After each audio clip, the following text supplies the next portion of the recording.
nakita at napanood itong clip ng mga videos ni Emma Tiglao at ni Mr. Nawat dito kuha sa Makati Today.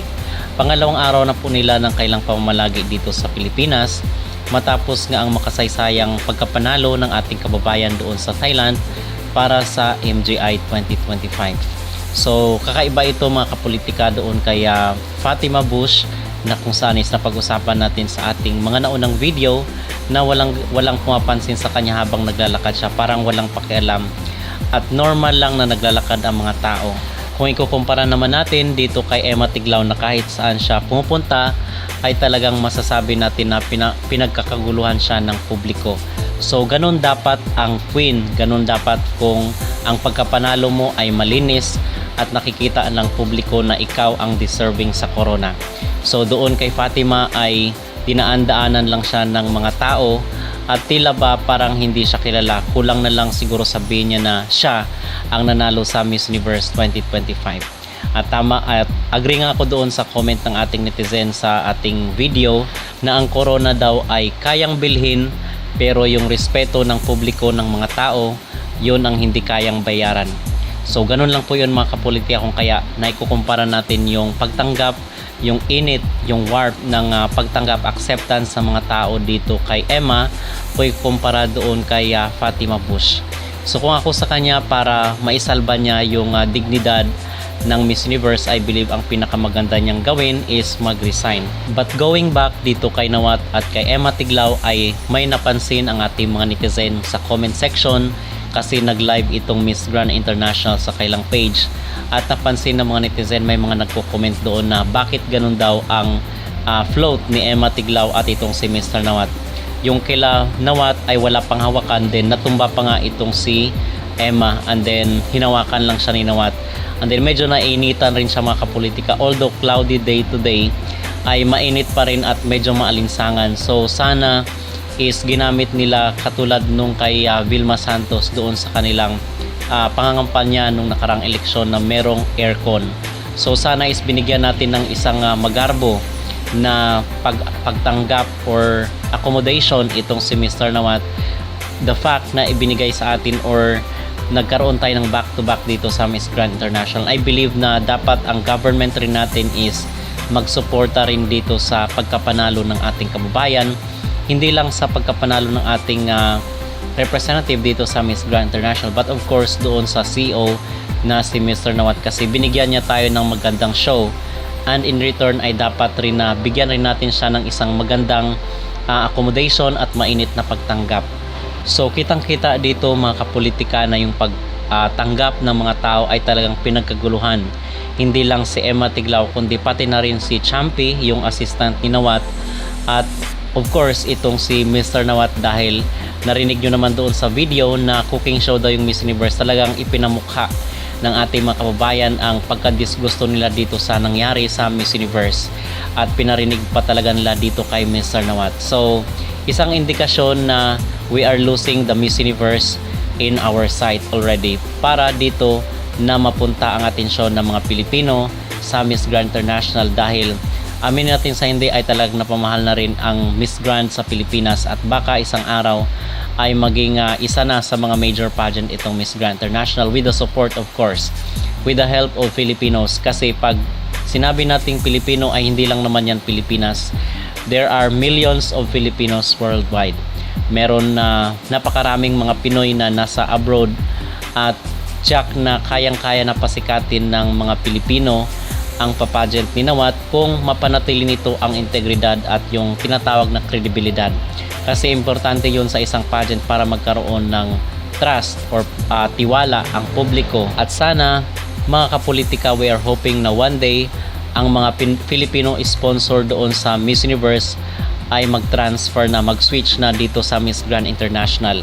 So paano mangyayari yan? Kinakailangan na ang mga Pilipino ay all out ang support dito sa Miss Universe. Kinakailangan na mag-withdraw na po tayo ng support at siguro panahon na para mag-shift tayo dito sa Miss Grand International. Kung kaya mga kapolitika, yung ibang mga vloggers, yung ibang mga influencers na pinapanood nyo dito sa social media ay hikayatin nyo rin po doon sa kailang mga comment section na mag-withdraw na sila ng support dito sa Miss Universe at suportahan na po natin itong Miss Grand International.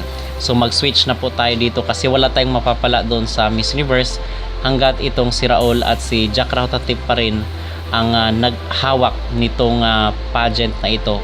So mag-comment po kayo doon sa mga vloggers na kung saan ay nagsusuporta pa rin sa Miss Universe kasi I believe na hindi na po worth it ang ating atensyon at yung ating panahon doon, at sana yung mga sponsor natin is lumipat na dito sa Miss Grand International kasi I believe na hindi na worth it ang kanilang partnership doon sa Miss Universe dahil sa kawalan ng kredibilidad. Okay, at sana yung ating gobyerno ay mag-focus rin, magbigay rin ng kanilang atensyon dito sa mga tao, sa mga personalities na nagbibigay ng karangalan sa ating bansa. At isa na lang po dyan si Emma Tiglao dahil narinig naman natin at nakita natin doon sa finale ng Miss Grand International na talagang iwinagayway ang bandila ng Pilipinas at pinatugtog pa yung lupang hinirang. Diba isang karangalan yun, at bakit tila ngayon ay wala tayong nakikita at mga naririnig na papanood na support from our government. Pero kahit ganun pa man ay kitang-kita dito sa mukha ni Nawat na siya ay natutuwa sa mga Pilipino na nag-cheer para sa kanya at dito kay Emma Tiglao. So ano po ang inyong magreaksyon mga kapolitika na di umano ay nadismaya ang ilan sa ating mga kababayan dito sa sinakyan nila Nawat at ni Emma Tiglao? At kinakailangan po ba na mag-withdraw na tayo ng support dito sa Miss Universe at mag-shift na tayo dito sa Miss Grand International? Mag-comment down below at huwag kalimutang mag-like at mag-subscribe na rin kayo para updated kayo sa ating mga latest issue. At narito po ang kuha ng Miss Grand International doon sa venue kung saan ay nag-parade itong si Emma Tiglao at sila Mr. Nawat.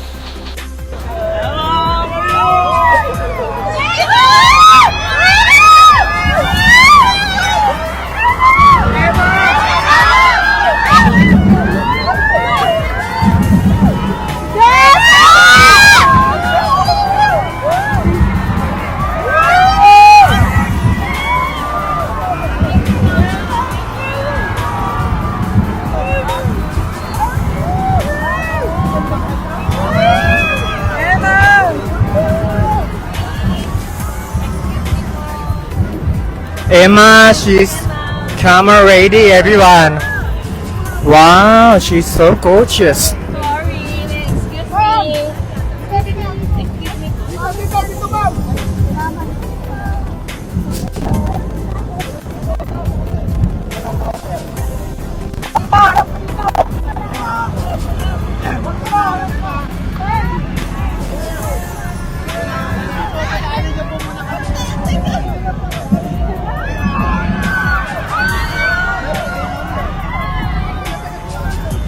Emma, she's camera ready with an orange gown.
It's Koshubeo, first runner-up Miss Grand International.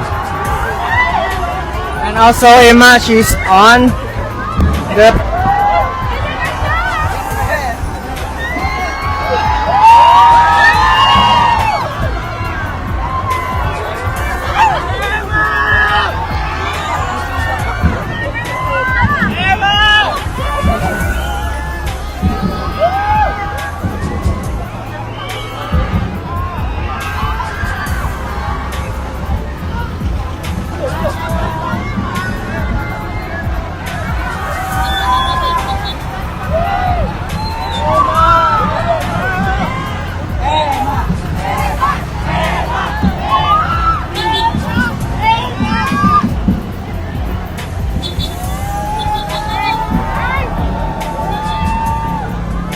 A lot of fans here, everyone. Go Chanel!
Manalo ang Jusa! Manalo ang Jusa!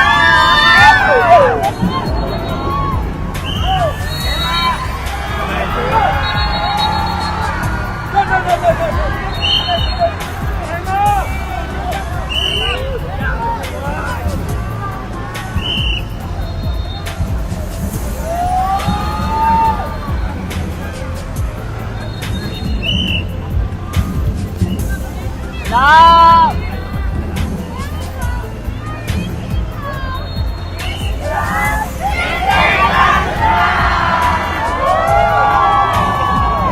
Emma, one more!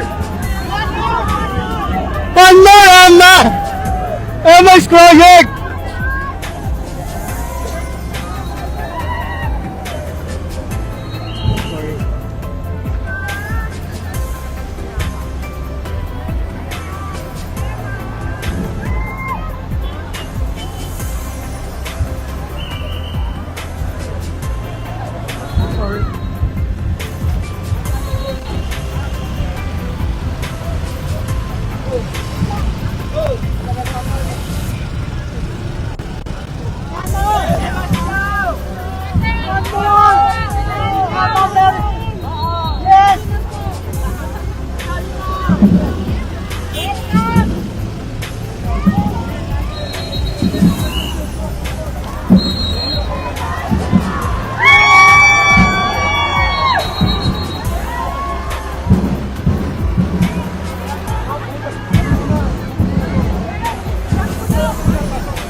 I will show you guys if I can, okay?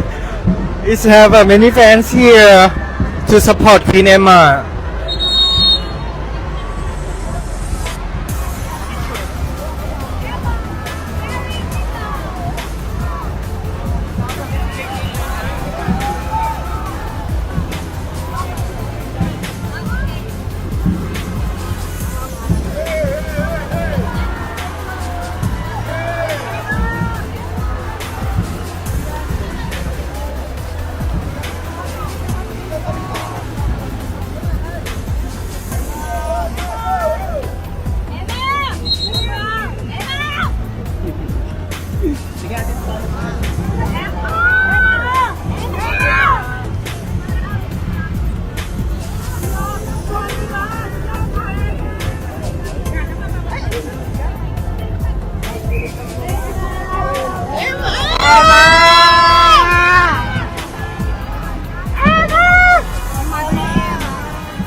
Okay, you guys, we're gonna walk together.